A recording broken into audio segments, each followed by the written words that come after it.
All right, I'm going to talk to you about predictability.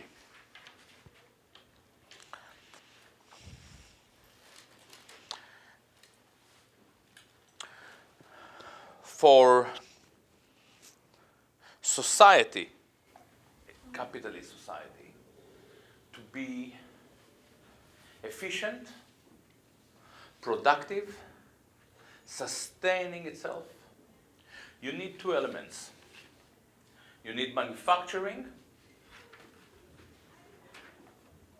so people have a good reason to wake up in the morning, and you need finance.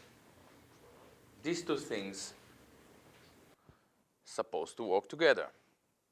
So if you want to develop a new idea, a new car running on, I don't know, popcorn, and you have it sussed out, you still have you need quite a lot of money.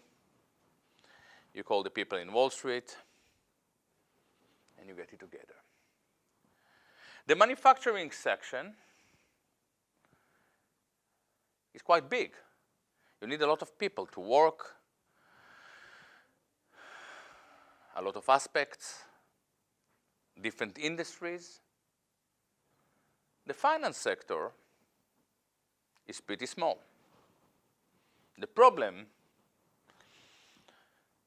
that we often see, definitely we see it now, is that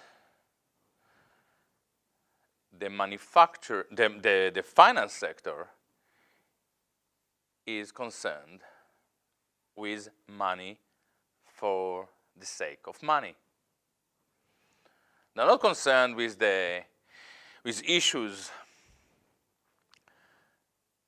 to do with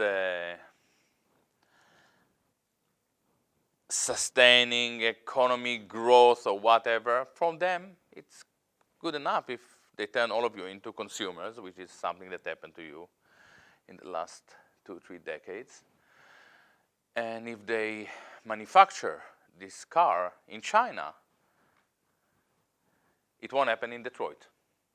And it is not an issue for them. And this is exactly the situation that we see in the United States.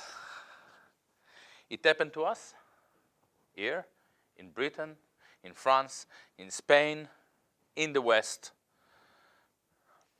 The only country that managed to sustain a good, healthy relationship between manufacturing and finance is actually Germany, and you will have to think why. It's quite frightening. I'm not allowed to say it because I'm working in Germany.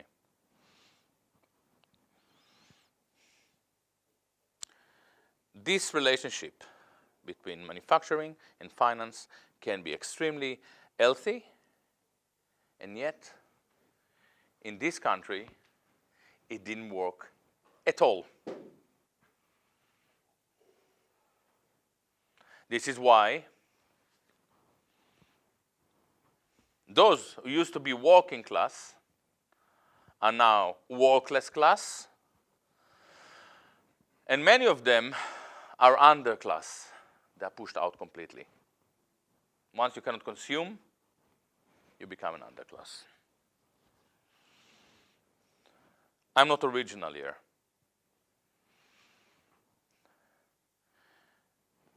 These very unique relationships were disclosed in a book that was published in 1920 by a guy called, it was written by a guy called Henry Ford. Have you heard about him? Henry Ford was probably the most interesting industrialist. He's probably the guy who invented American industry, American manufacturing. He produced an incredible text, a prophecy and you have managed to ignore him. How? He realized that this sector, the finance, is a very problematic sector. He called them the international Jews, Wall Street. He didn't speak about all Jews. He didn't speak about their biology. He spoke about their political conduct, their lack of commitment to the people around them, and so on and so on. He produced this prophecy 20 years before George Soros was born. This crucial text was dismissed as an anti-Semitic text. Your chance to sustain your society as a manufacturing, productive society was out of the window. This is quite amazing, because when we talk about an academic or an intellectual exchange, or about scientific theories or social science, predictability, the ability to predict, is a prime concern. Even now, when we realize that he produced a very frightening prophecy, we don't dare looking into it. Why?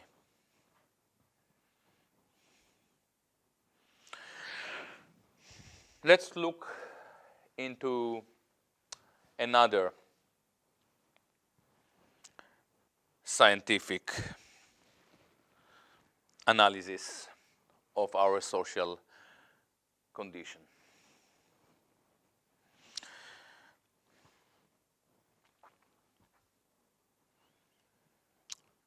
In the last 20, 30, 35, maybe even 40 years, we see constant growing in robotics, computers.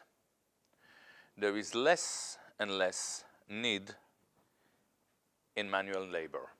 We all agree about that. The implications are devastating. It means that people who are fit for manual labor only are doomed and left behind.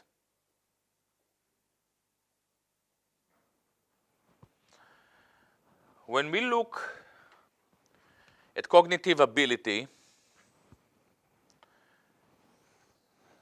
it looks like that. Sorry,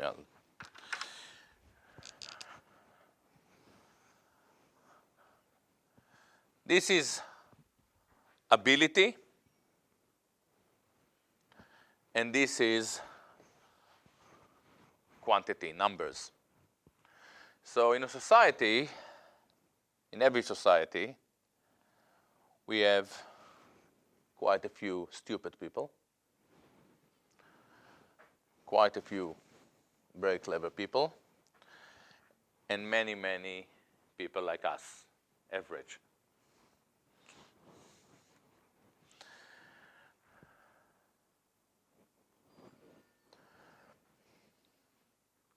The problem that we see in America is that the people who were here do not have work, because we don't need manual workers. We make cars with robots. We don't even need taxi drivers, because very soon we will have self-drive cars in Uber, Google, or whatever. They're working hard on it. What we have and what we need, whether we need or not, it's a good question, is a cognitive elite. People who are very, very clever. They are mathematicians who can produce algorithms. They are bankers. They are engineers who can run factories that make cars on their own. And these people are pretty much doomed. They are the underclass. And the problem that we have in the American society is that this underclass is growing. It's growing and growing and growing. And even some of us who were kind of doing okay are doomed to become underclass. This is frightening because those who are talking about 1% versus 99% are too stupid to understand it. They are probably here in terms of cognitive ability. It's not about how much money you have. Let's go. I believe in equality. I love equality. Let's decide that we redistribute wealth. This is not going to change. In a week's time, it will be exactly the same.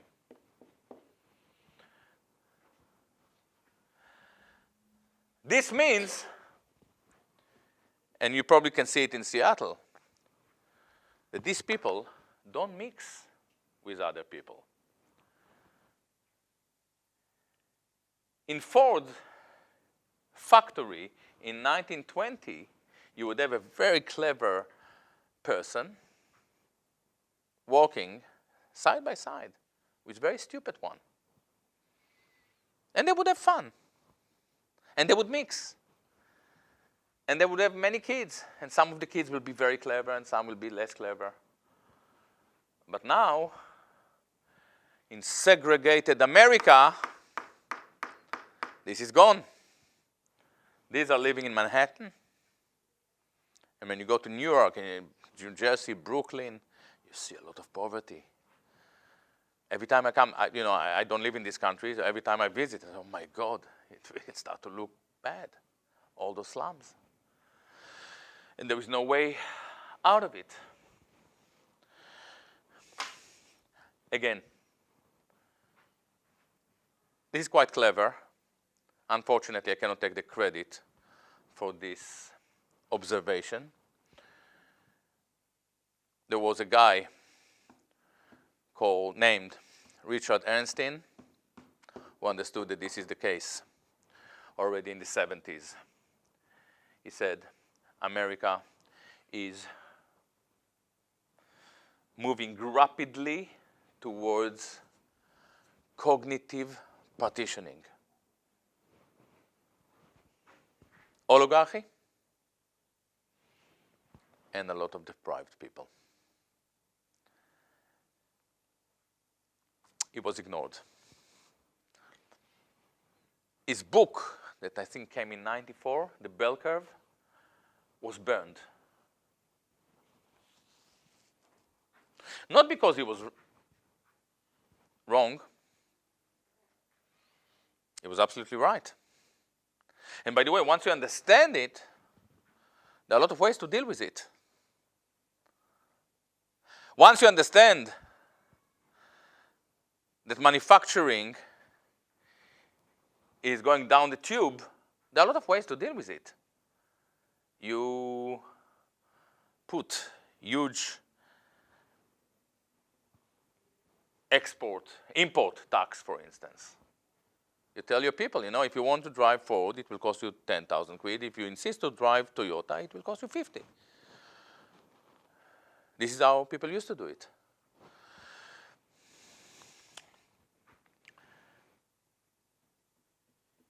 Herrnstein and Charles Murray, they wrote this book together, but it was really Herrnstein ideology. Theory, he was an evolutionary psychologist. Said few things that got them into trouble, and we can talk about it maybe later. First, they spoke about IQ, and some elements within the left at the time didn't like people talking about IQ. And I'm not so sure that I like talking about IQ. As you probably noticed, I spoke about cognitive ability. Because, for instance, I'm pretty sure, and I may be completely wrong, that Donald Trump, in terms of IQ, is way below Hillary Clinton. In terms of IQ, yeah? But he won the election like that. When it comes to ability, the ability to become a president, he was better. So cognitive ability is a very vague term. But when you meet an able person, we know it. It's like love. You don't know why you love. I love. It works.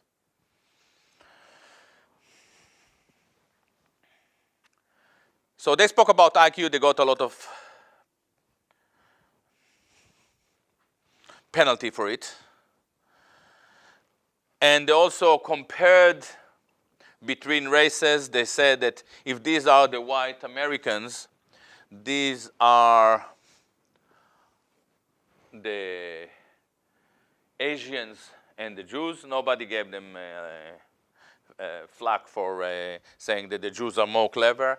They also said that black people are here, which seemed as if they were saying that black people are not as clever as, and they were wrong. They were wrong. In Britain, actually, black people are doing better than the white indigenous people. So they were wrong, but the system was right. They were wrong in the margin of their theoretical model. We can talk, I can now explain very easily why they were wrong about races. And we can leave it for later. It's a very interesting topic to explore. But they were right to suggest that if this is the underclass and this is the cognitive elite, Jews and Asians are overrepresented here and black are overrepresented here. They were right about that. But they were still wrong about the, and I'm not sure actually that they did. This is how it was interpreted about the correlation between skin color and intelligence.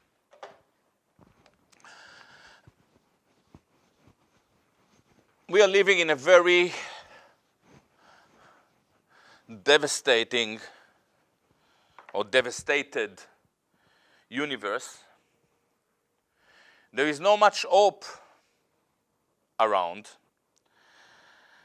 And this is exactly what I try to do, to explore in this book, Being in Time.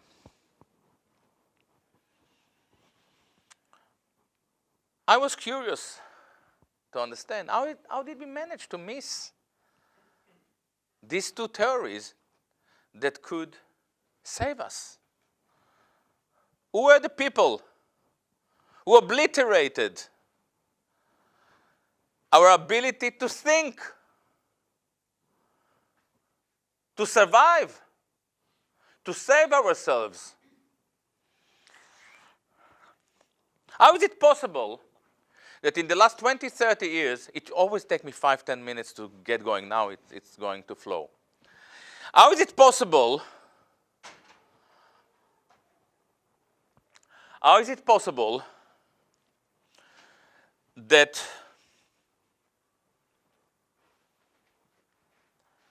we were reduced into mere consumers? Our political system basically evaporated. Once we were consumers, the politicians were not any longer an extension of our will. They were there just to sustain consumption. How did they do it? How did they do it? By means of credit. How did it happen? How is it possible that the media was silenced about it? Academia was silenced about it. How we, or you, the free Americans, were so stupid to let it happen. And you are not alone. The same happened in Britain, in France, in Spain, and maybe now in Germany as well. It's a West phenomenon. I looked into it, and I found two elements that are responsible for this shift and our lack of ability to stand up for our primal interests. One is political correctness, and we will talk about it in 10 minutes. The other one is identity politics.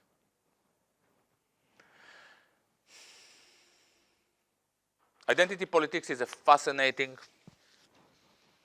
topic.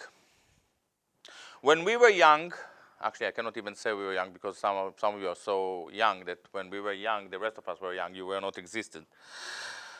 When some of us were young, the left message was pretty simple. They used to say it doesn't matter if you're black or a woman or a Jew or a lesbian. We're all together against the bad guys. So we were a nice big cake. We fought together against the capitalists. At a certain stage, the left changed its attitude radically. Instead of being one, we learned how to speak as a woman, as a black, as a Jew, as a lesbian, as a Hispanic. Instead of fighting together for the most important things. And it's just a few. What are the most important things? Education,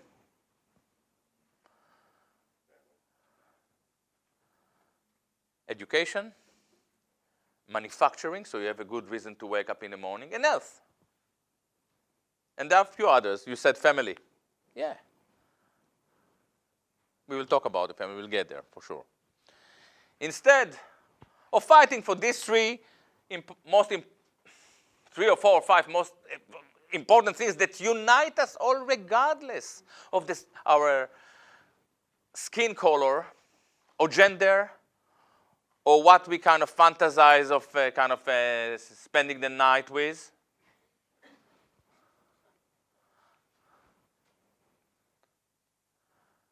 We end up fighting against each other.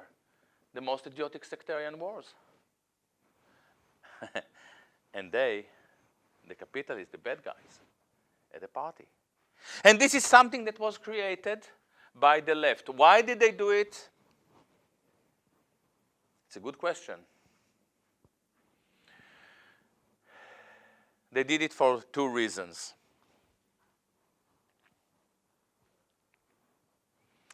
First, the left is really upset by the idea of the working class being united. They are fearful of the working people. Now, this sounds like an absurd. The left is there for the working class, isn't it? Theoretically, yes. Practically, hardly. And why? the left is always upset by the fact that working class vote for Hitler, for Reagan, for Trump, for Thatcher, for Theresa May. Even now in England we have Corbyn. And they're still not sure. That's what the statistics suggest. Why they're not so sure?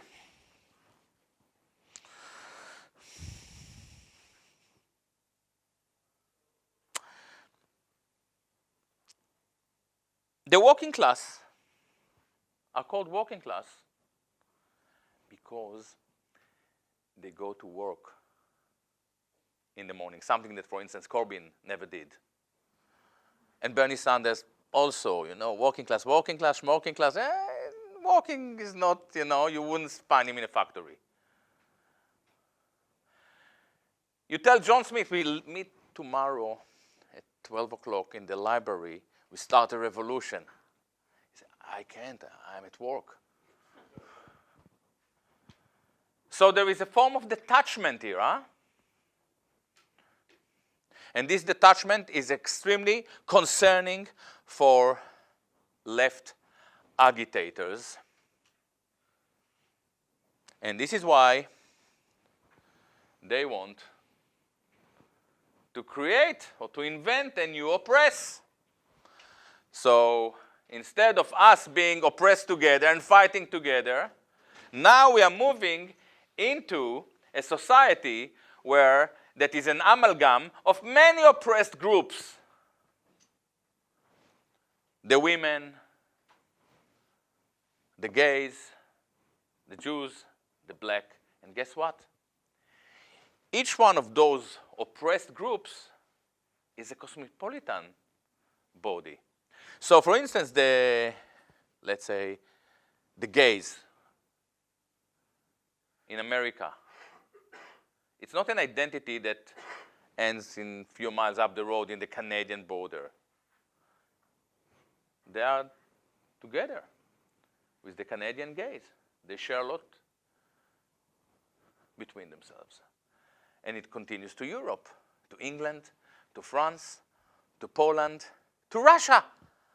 And if you have a problem with Putin, we mobilize the gay lobby or the lesbian body, the lesbian lobby. And this is exactly how AIPAC is operating. What is the meaning of it? We basically turned every sector within the American society into new Jews. There is one difference.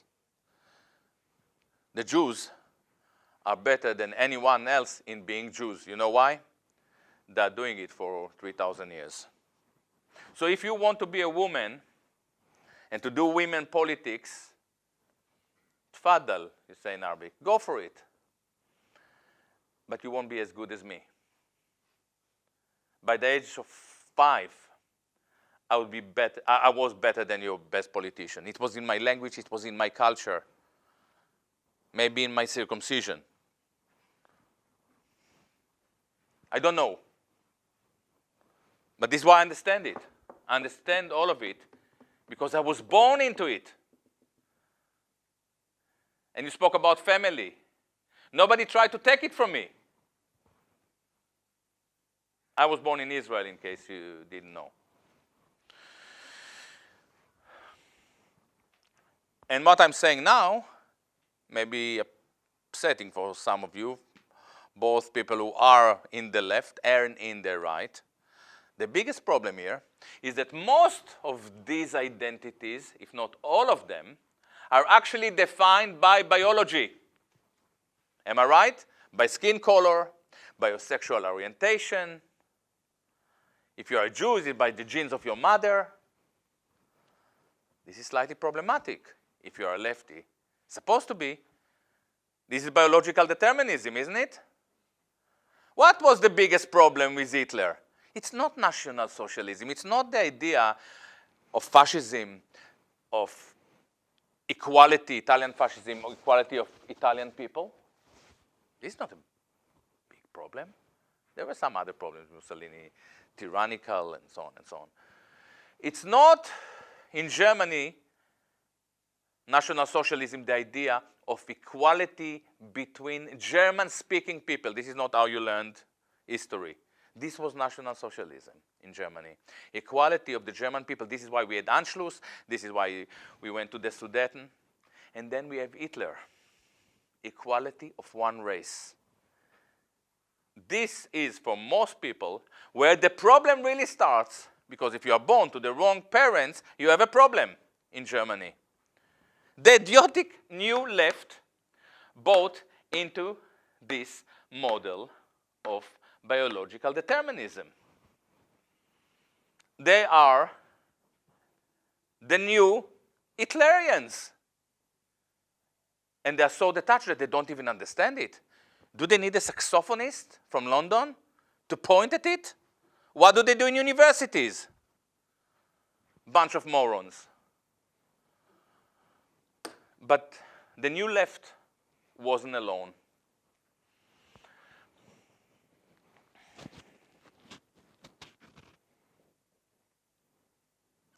Jewish intelligentsia also was extremely concerned by working class people being united.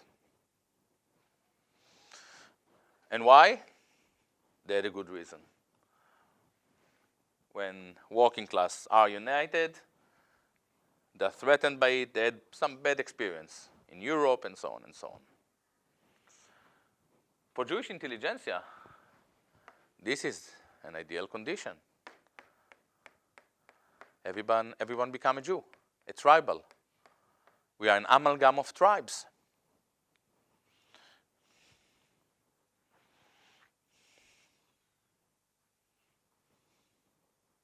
And you spoke about the family. You can talk about the church. In order to revolutionize a society and to form new alliances, we have to destroy the family. We have to destroy the church. We have to destroy everything that makes us into one. We have to get rid of the flag. In some cases, we even launch a war against statues in this country. Can you imagine how ridiculous it looks from abroad?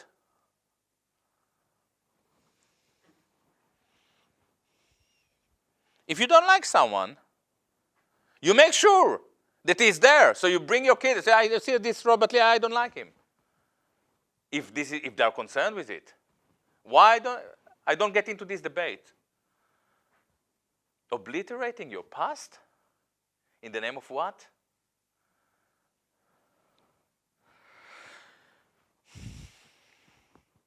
It was New Left together with Jewish intelligentsia that led this divisive maneuver worldwide. And if you ask me 5 years ago or 6 years ago, I'm writing about identity politics. I was probably the first one to write about it extensively. I'm doing it from 2005. I can see that we have a disaster ahead.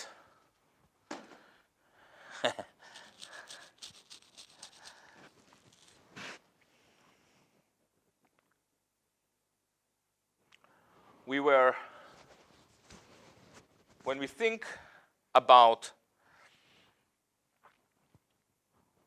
if you would ask, I'll start again, if you would ask me 5 years ago, I would argue that this situation was hopeless, that they've won, that we are now divided, we cannot think properly. And then, pretty much out of the blue, you hear that in Scotland, out of the Scots don't like it. They want to be Scots together, half of them. They don't want to be British or gay. They want to separate. And in Britain, they don't want to speak as a Brits. They want to be Brits. This is the difference between the as a people and the people who prefer being. And this is being in time.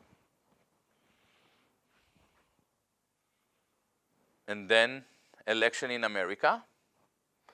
And if it wasn't clear to most of you, on the night of the election, it was clear that America is divided pretty much in the middle between the people who see themselves as a Jew, as a black, as a woman, as a gay, and those who see themselves primarily as Americans. The Americans voted for Trump, and the Eze voted for Clinton. It is very, very simple.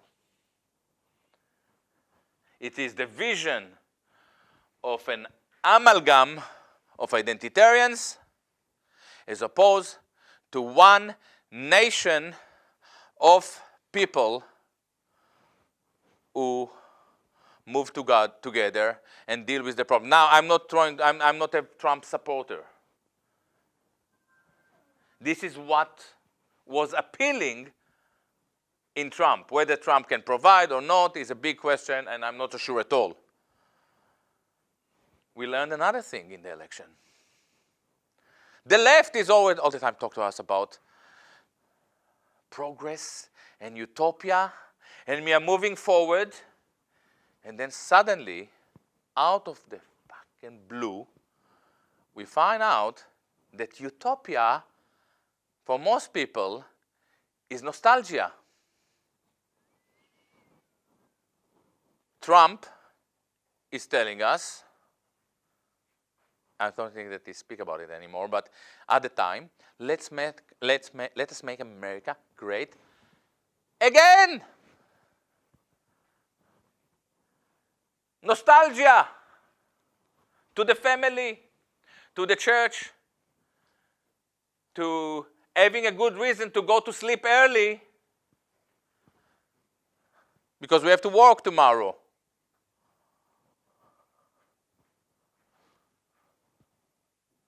But it's not just Trump. Bernie Sanders, exactly the same message. Bernie Sanders is also anti-identitarian. He's anti-identitarian. He doesn't like this left that divides us, but then he went to New York and he needed the Jewish voice. And he was very identitarian. Suddenly he was a Jew. And then he left New York and he wasn't again anti-identitarian. 10 minutes, 40. Corbyn in Britain. What is it that we love about Corbyn? I voted for Corbyn.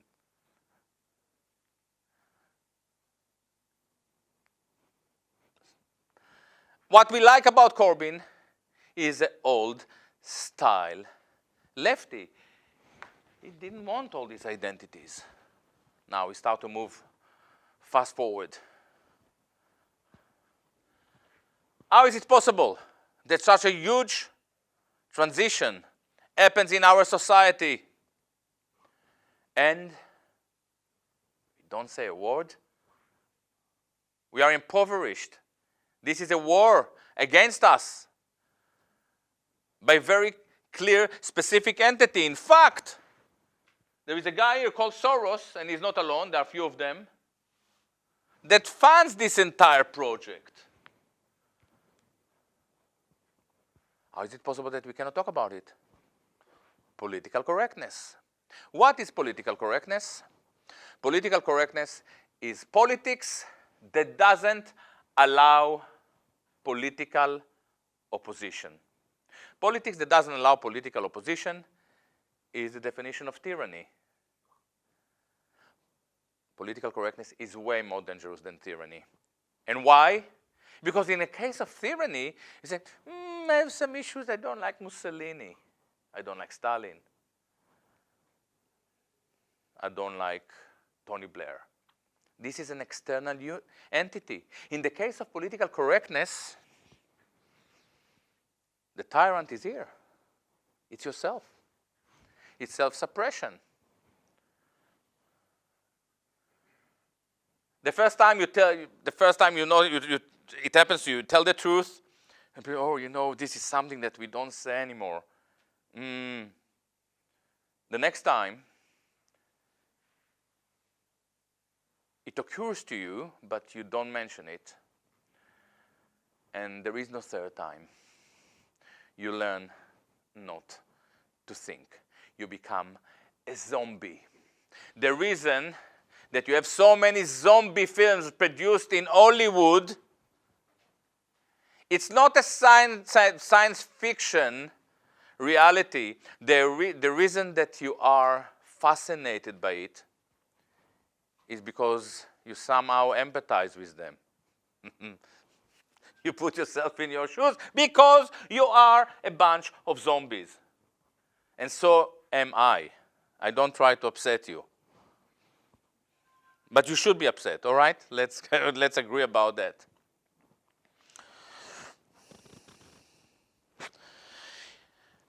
How all of that happened to us? This political correctness, identity politics. In order to understand what really happened here, we have to go back to two fundamental notions in the history of Western civilization.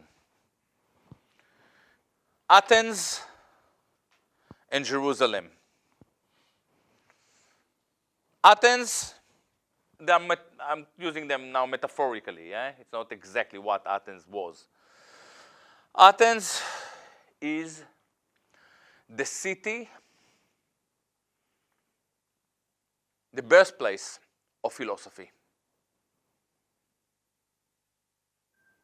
of the birthplace of science, poesis, music. In Athens, we think things through. Jerusalem, and I think that we have at least 2 Hebrew speakers in the room. Jerusalem is the complete opposite. It's the city of revelation. God comes to us and tells us, listen, this is your Torah. This is what you do. You do that, you do that, you do that, you do that. You don't do that, you don't do that. But you do what? You know, Moses came down with 2 tablets, the 10 Commandments. And you know why 2? Apparently, I wasn't there, but that's what my grandmother, she was there. When God came to Moses and told him, listen, you know, I have something great for you. It's like everything that you have to know how to follow it. And Moses said, how much? He said, it's for free. Give me 2.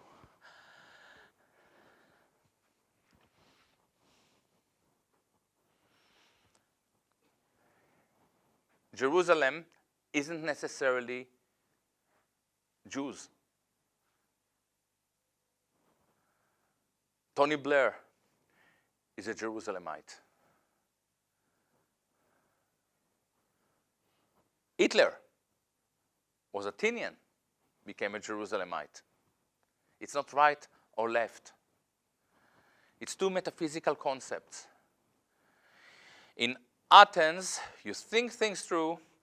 In Jerusalem, we do naaseh v'nishma. First we do, then we contemplate. We follow orders.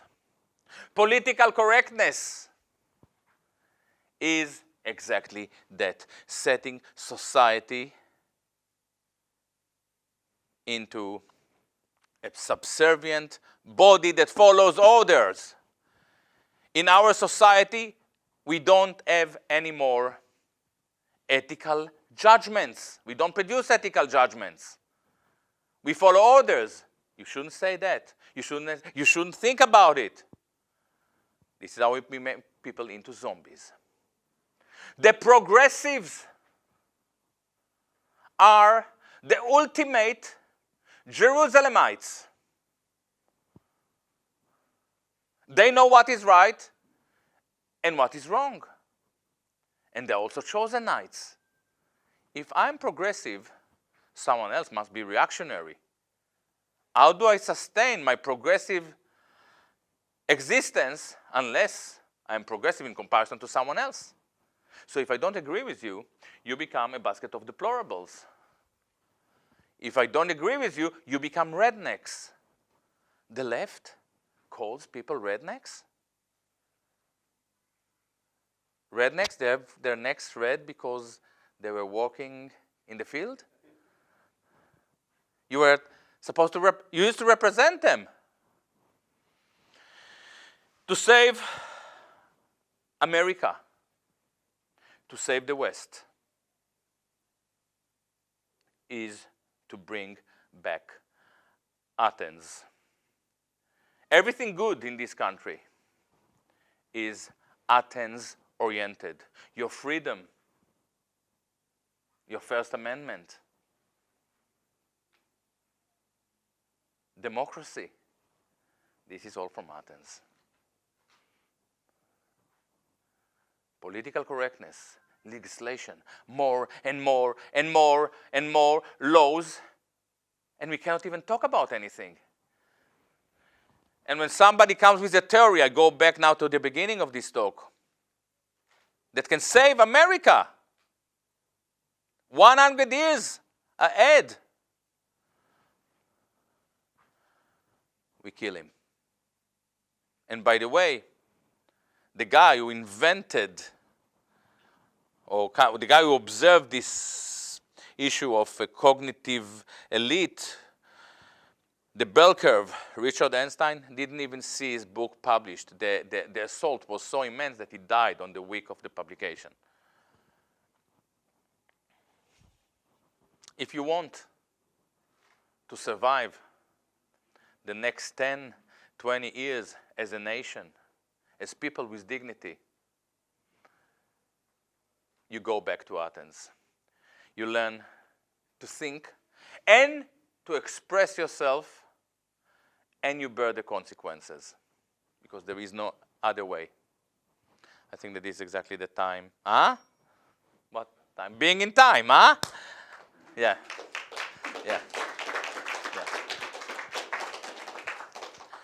So I try to be as brief as I can. Hit me. With questions. Yes. So you were talking about the autonomization, and how that all these jobs are going to disappear. It's happening right now. Yeah. Pretty soon they're going to come in with the self-driving cars and all that. That's going to eliminate half of the labor force right there. Mm-hmm. So like in the northern European countries, they're starting to discuss a basic minimum wage, right? Yeah. So is that happening in Britain too, or are they starting to deal with that? Yeah, but as I mentioned before,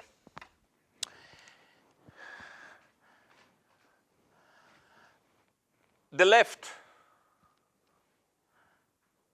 try to address this problem while denying what the problem is. So if these are the people who are having all the money, and these are the people who are not manufacturing, how I can even think of giving them minimal wages if they don't work?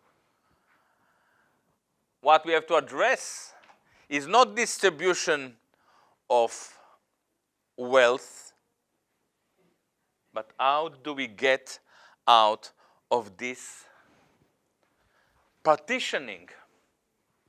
How do we get these people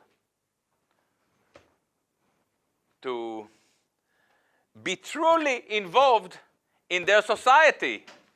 And you know what is the answer? Nationalism. Patriotism. These people are not patriotic at all.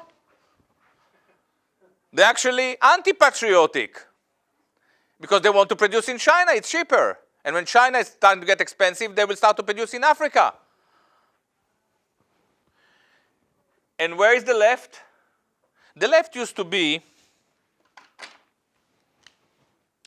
kind of ordinary elite. In normal countries, elite looks like squash burger. Some of the left union leaders were extremely stupid. Others were extremely clever. Many were average, more or less. The left now, this is shocking what I'm going to show you. The left now, and it's with the red pen. The only thing that is red in the left is this pen. The left is now here. They are the most boring, average people on this planet. Why I'm saying it? If they would be clever, they would be here. They wouldn't have time to be leftists. And if they were stupid, they would be here. Nobody would notice them.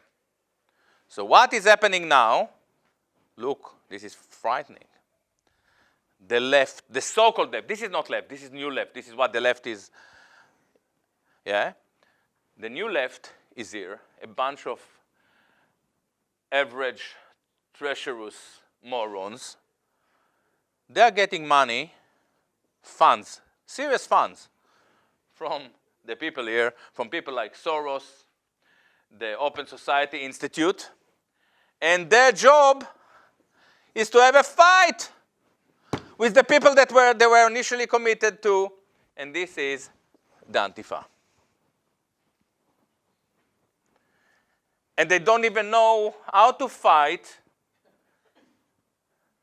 these people, so they invented now all these kind of new military strategies like Puputov.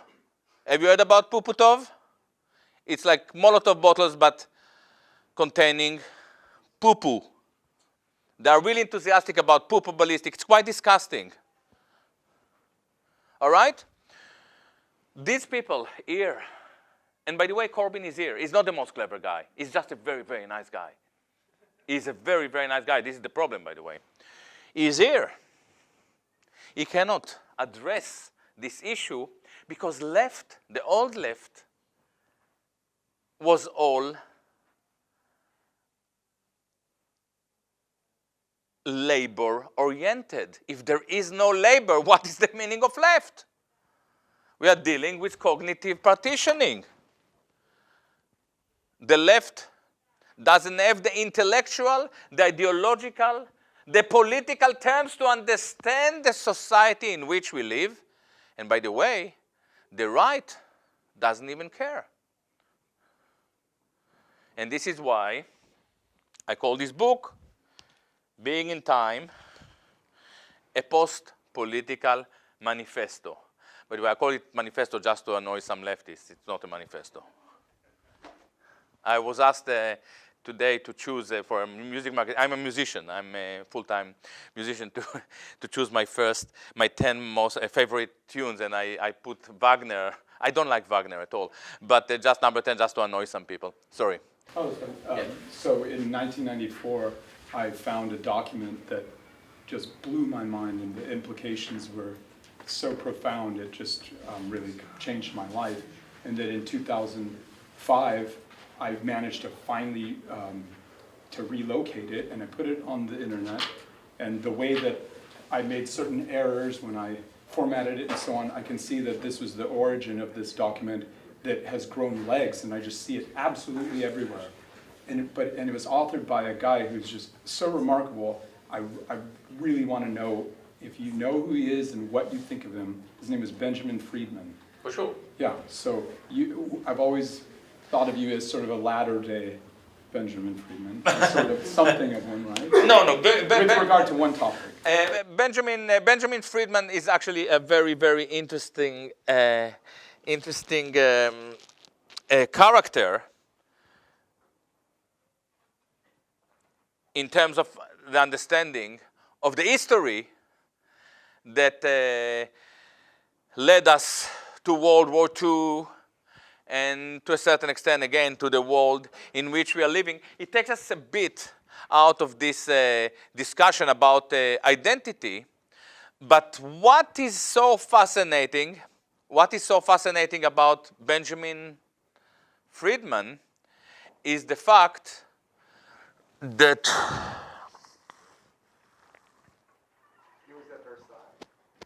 yeah. What is fascinating about Benjamin Friedman is that most of us didn't know about it. Most of us didn't hear about it. You said 95. Probably I heard about Friedman for the first time in 2007 when, I don't know, a video popped out or whatever, all right? Yeah, I put it on the internet in 2005. Ah, it's you? Yeah, so it's all right. it was like, I couldn't believe it wasn't already there. And when I put it, it just spread like wildfire. And I like to think that It's very interesting because it explains exactly what happened with Balfour Declaration. Now, okay, you push me there. So I'll do it. History, we are told, is an attempt to tell us what really happened. What really happened. Forget about it. History in practice, and I'm borrowing it from Lyotard, who wrote about it in Heidegger and the Jews, which is a good book to read. History is an institutional attempt to conceal our shame. This is what we are doing. This is what we are doing. Jews have to conceal the fact that wherever they go, it ends with a disaster.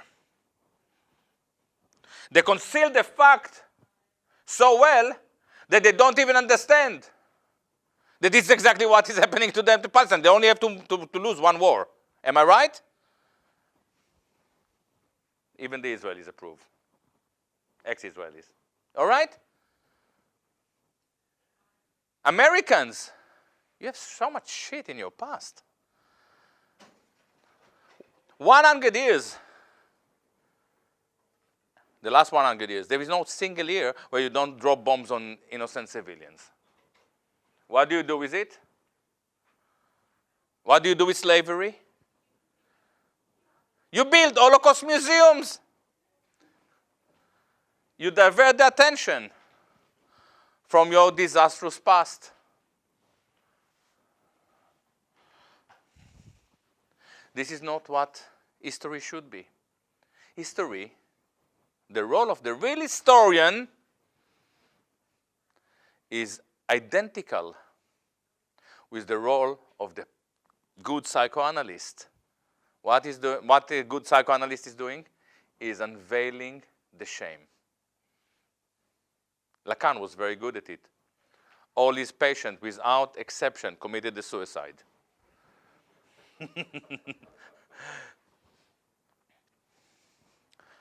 Look at your history.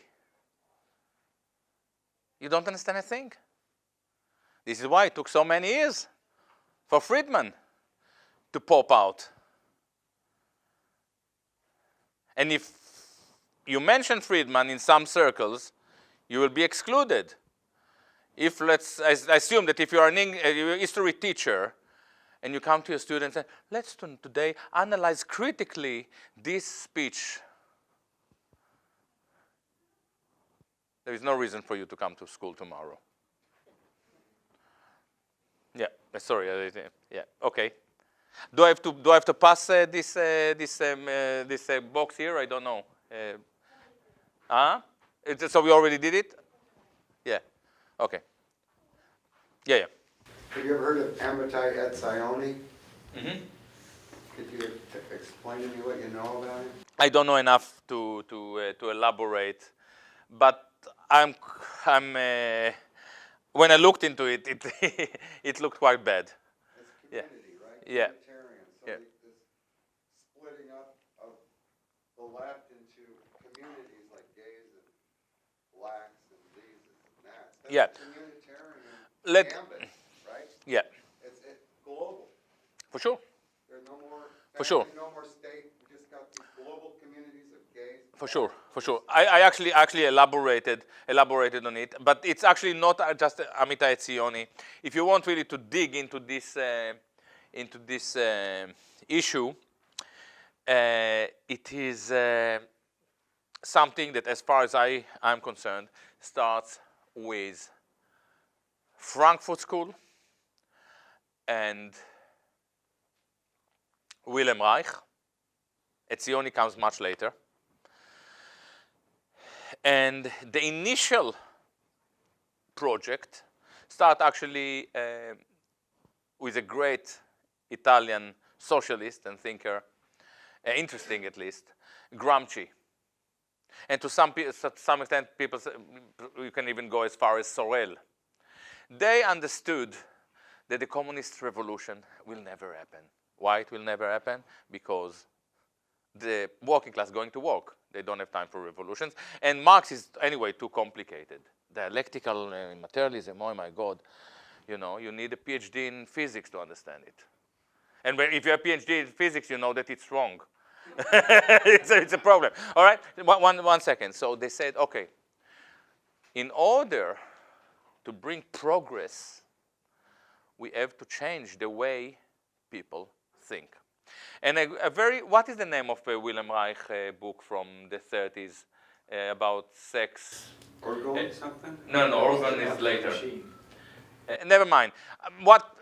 I'm just getting old and I'm jet lagged, so I don't remember the title. But if you look for Wilhelm Reich, I said in 34, I think, 35, how is it possible that we offer them a communist revolution and these moron Germans vote for Hitler? He said, I know it's because they are sexually oppressed. So the way to deal with it is to liberate them sexually. He is the father and the mother of the sex revolution. And I tell you, man, you went through a sex revolution and you are so liberated, you know. You progress so much, you know.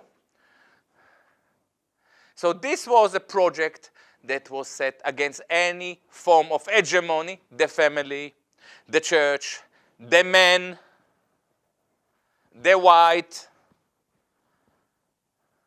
except the Jew. What is postmodernism? Deconstructing every narrative except the Jewish one. What is post-colonialism? Deconstructing of every form of colonialism except the Israeli one. It's quite great. And they get away with it. Why? Because Jewish power, which is the medium in which we are living, is the power to silence criticism of Jewish power. And this is exactly the core principle of Jerusalem 2000, maybe 1990s until now. And only now we start to talk about it. Thanks God. When I was living in New York recently, I went to a concert at Alice Tully Hall, and it was 20th century avant-garde classical music. And I was sitting there looking around at the audience before it began, and I thought, I'm living in Adorno world, because it was amazing. It was an overwhelmingly Jewish and oligarchical audience. These people were fantastically rich, you could just tell. They were overwhelmingly Jewish, and they were all there to listen to avant-garde classical music that most people can't understand. And I thought, this is the world that Adorno wanted to create. And the world we live in today is an oligarch of a left-wing elitist oligarchy. And the Frankfurt School's whole political paradigm is organically connected with oligarchy, because as I see the Frankfurt School, it basically said, okay, let's not organize the proletariat. They voted for Hitler. We have to have a different route. Dictatorship, one-party politics is dangerous because that led to Stalin. So we have to go the cultural hegemony route. And basically, what it boils down to is creating a coalition of groups that are aggrieved and arguing for the upward mobility and inclusion of aggrieved groups. And of course, Jews, I think you're right, they're all proxies for Jews. And that has helped the rise of the contemporary cultural and economic Jewish oligarchy that we have today. Because once you eliminate barriers to upward mobility and inclusion within the most powerful institutions of society, well, Jews are very, very good at upward mobility. And so it really is a strange paradox from the point of view of any kind of orthodox Marxist that you would have a left-wing oligarchy. But that's what George Soros is all about, and that's what a whole bunch of other people are all about, is basically reinforcing this left-wing oligarchy. And now that Jews seem to have so much power, they're becoming more conservative, which I think is more... You're absolutely right.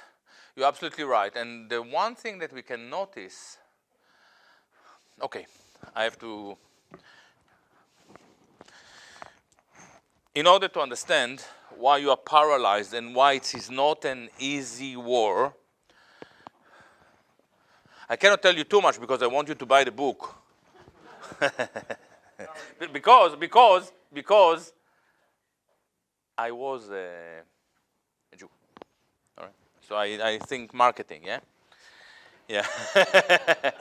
Yeah. Yeah. All right. So this is something that you have to understand. And it's quite devastating for you guys. Should be. I hope that it's devastating. Because when you understand how grim the situation is, we awfully start to think. Let's say that this is a Jewish problem. Palestine? Let's Palestine.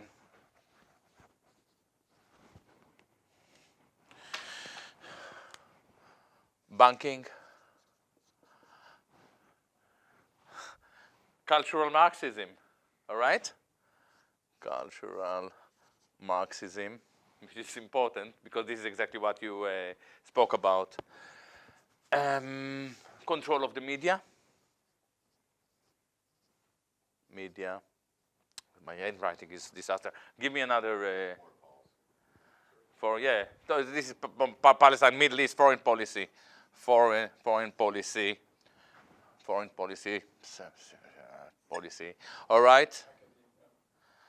Academia. Okay. If this is a Jewish problem, when the Jews admit that everyone wants to throw them under the wheels of the bus, which is quite nasty, and most of the time they think that this is the situation, what they do, they form a satellite opposition.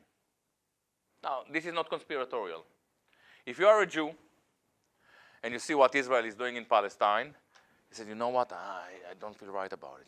It's like, If you are a Jew and you understand what Goldman Sachs did to the universe, it's Madoff or out. If you're a Jew, maybe this is me. I'm not a Jew anymore, but when you see what cultural Marxists did to you all, you feel guilty. So this is not a conspiratorial act necessarily. Sometimes it is. Like JVP, I believe, by now is a conspiracy. And they start to fight. And when they fight like no one else. Molot Puputov, Urantov, you don't want to know.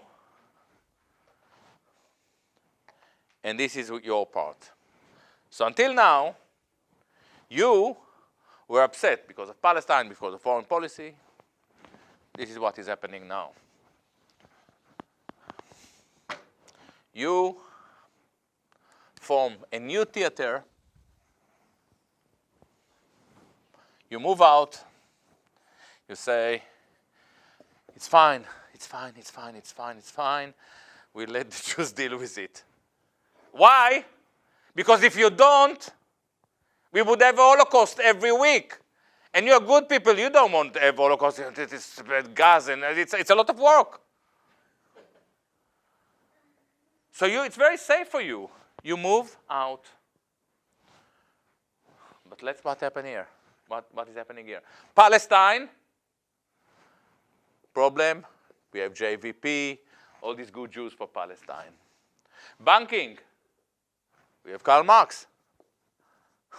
It didn't start today. Cultural Marxist. Who is cultural Marxist? Who is the opposition?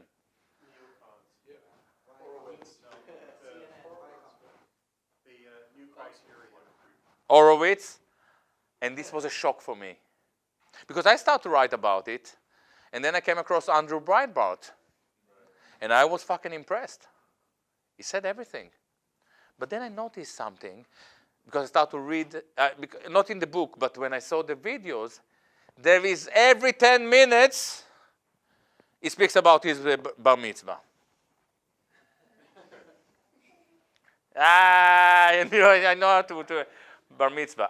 By the way, as a saxophonist, I even learned to play 12 bars mitzvah blues. It's too complicated. Every 10 minutes, he speaks about his bar mitzvah. So, right, so he's a Jew. And I already developed this model.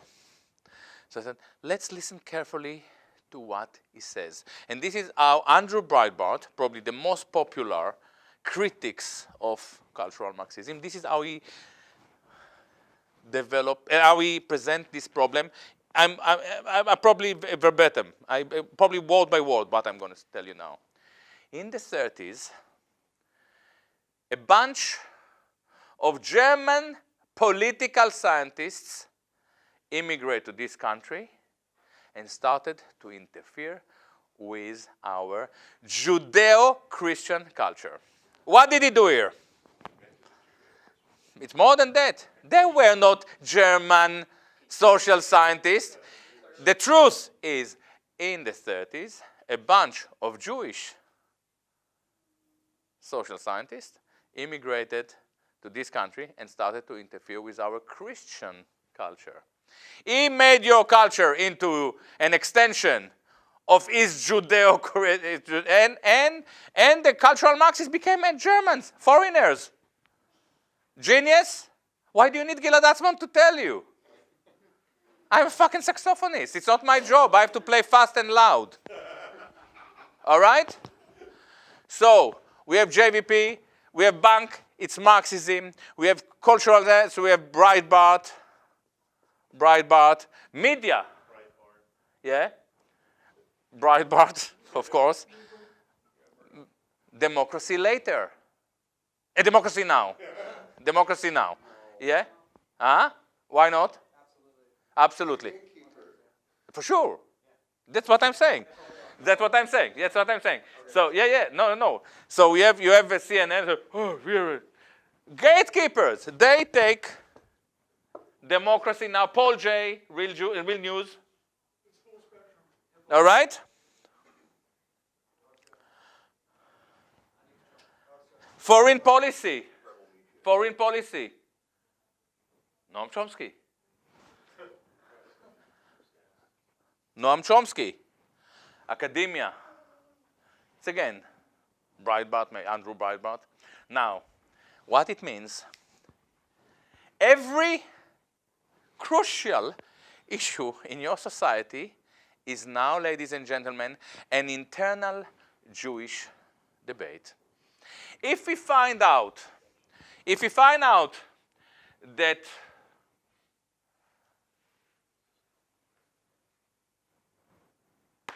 global warming is a Jewish problem, it's because of the Jews. I'm going crazy now, yeah? Within a week, we will have Jews against global warming, and within 2 weeks they will run the show. It will turn into an internal, and by the way, I pretended that it's a crazy, because it's already happening. It is, you want to ask a question? It's already happening. Quite a few academics, including Timothy Snyder, now arguing that actually the crisis in Syria, for instance, the refugee tsunami, is not because of the wars that we fought for Israel. It's because of the global warming. No, I'm not trying to. I'm serious. I'm serious. So there is this discourse is now brewing. Okay. So now, how do you get out of this disaster? It's very difficult. It's very difficult unless you read Gilad Atzmon. That's it. Well, the first thing is just realizing that there is a disaster. Exactly. And then you start thinking for yourself. I had some of my friends that you Sorry. were just some other one of these anti-Zionist Jews. I'm like, no, it's not just another one of these anti-Zionist Jews. Yeah. Because it's always fake. It's always fake. Gilad, the big elephant is Iran. So it's basically Iran's Israel meets Putin. Want to comment? I'm not. What's Where is Israel in all of that? Yeah, I mean, it's a pogrom about to happen. No. This is this is a very interesting thing. I think. Sorry. That you have a lot to learn from Israel. This is quite upsetting what I'm going to tell you now. We have a lot to learn from Israel. Israel is successful. It will be annihilated sooner or later, because it's quite a crazy project. But look what do they manage to achieve. They're running your foreign policy. They're quite happy there. I don't go there, but they are happy there, aren't they?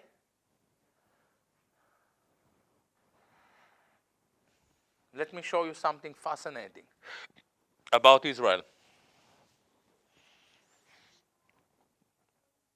At a certain stage, as you probably realized, it was primarily the Jews who taught us to speak as a. Yeah, it was the Jews who created this kind of fragmented, multi-cultural, blah, blah, blah, society.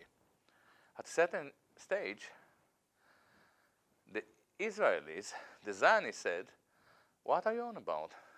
This is not good for us. This is not good for us, the Jews.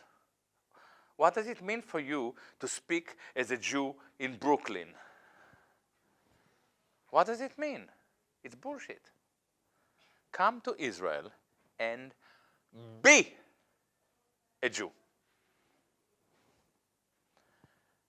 And this is quite a lot of fun. You go to Israel, you join the army, you learn to learn how to fly a F-16 tank. This is why the Zionist project is a million times bigger than JVP. What JVP offer you? To go with placards, to do a picket in front of the Israeli embassy? And then to go to Yom Kippur, and then you sit with the people you have protested against. You know, you're eating and doing business, real estate. Israel is a genuine, patriotic project that is supported by very forceful communities around the world, and even obliterated our ability to oppose it. They basically invented this. Why aren't the Jews there then? Why are they here? By the way, a lot of them are there And at a certain stage, the Jews in Israel, the whole idea of Zionism initially was to take all the Jews away. Why do they manage to get a state? Because the Zionists promised the Goyim, don't worry, we take them away. And this was the Zionist project. At a certain stage, they said, actually, no, it's much better for us when they are here. Ram Emanuel, he goes to Israel while he'll drive a bus. Here he was running the president office. He's the mayor of Chicago now. Yeah, I know. All right, Dershowitz. He's a race trader. Yeah. Yeah. No, but this is the issue. And Shlomo Zand writes about it. This was a transition within the Zionist concept. Rather than bringing the Jews over, we actually let them walk for us here. I forget the question was Iran and self-inflicted pogrom. Sorry. Oh, Iran. Iran. Iran. You know, they want to do away with the nuclear deal, which seems like a sensible deal. Yeah. They want to do away with it. In the breach, it means conflict. And it means Putin, and it means For sure. four horsemen. It means what? For sure, I can extend this issue. I try to go around still to put America in the center of it. But for sure, America is now driven every year, every 2 years, every 3 years into a new conflict. Probably the biggest achievement of Obama was securing such a deal. But Israel is not alone there. I think that Trump is not an easy character to understand. I think that Trump realized that the only way to sustain his reign is to have a war. And he's just gambling on many wars at the moment. Maybe Korea, Iran, race war, something. We need something. Now, this is something that I should say, and this is I kind of every 5 minutes I said that I'm going to upset some of you, and you smile at me. I don't know. I should try to work harder. The problem that I have with it's not that I try to preach you, not at all. This would be the Jewish thing to do, and I try not to be a Jew. For many years, it's not easy to de-Judaize yourself. The problem that I have with, I'm going into the next topic, sorry, with a lot of the rights movements that are operating in America now is that I'm afraid that you are missing a great opportunity. The mess that is created with the identitarian left can be easily amended, I believe, or fixed, or whatever you want to call it, looking for that which unites us all. And I'm afraid, and I know that some people here, at least one friend of mine, is identitarian. And I'm afraid that operating as white identitarians, you are missing the opportunity to put this state, this nation on its feet, including yourself on your feet. Now, we spoke once about the issues that are involved with identitarian politics. Identitarians, ideology, somehow always removes you from yourself. I'm a saxophonist. I don't identify as a saxophonist. You know why? Because I know that I'm a saxophonist. If I start to identify as a saxophonist, and I go to a club, I start to ask myself, as a saxophonist, should I put a earring? Should I put a nicer blazer? No, I don't have to. I'm a saxophonist. This is exactly what happens to gays. Rather than being themselves, they identify as gays. Rather than being homosexual, they identify as gays politically. You have to make sure that this doesn't happen to you. That rather than being who you are, white, brown, green, you start to identify with your biology, with culture. It removes you from yourself. But the most important issue, and I read now a book that was written actually by ultra-Zionist historian, Herrnstein. It's a very interesting book. He wrote the book, he died, he even completed it. And he argued that he tried to write the first proper history of the Holocaust. And this book actually confirms everything that revisionists have been saying for years. One of the most interesting things that I found a lot of interesting things there, but one of the most interesting things, he has interviews and texts that were written by Germans at the time, and they say the Jews were not the problem. We loved Hitler because he united us, because he made us feel great as people. So it's true that the Jews were left out, but this wasn't their concern. We didn't hate the Jews. We loved ourselves. You have to learn to love yourself. We have to finish.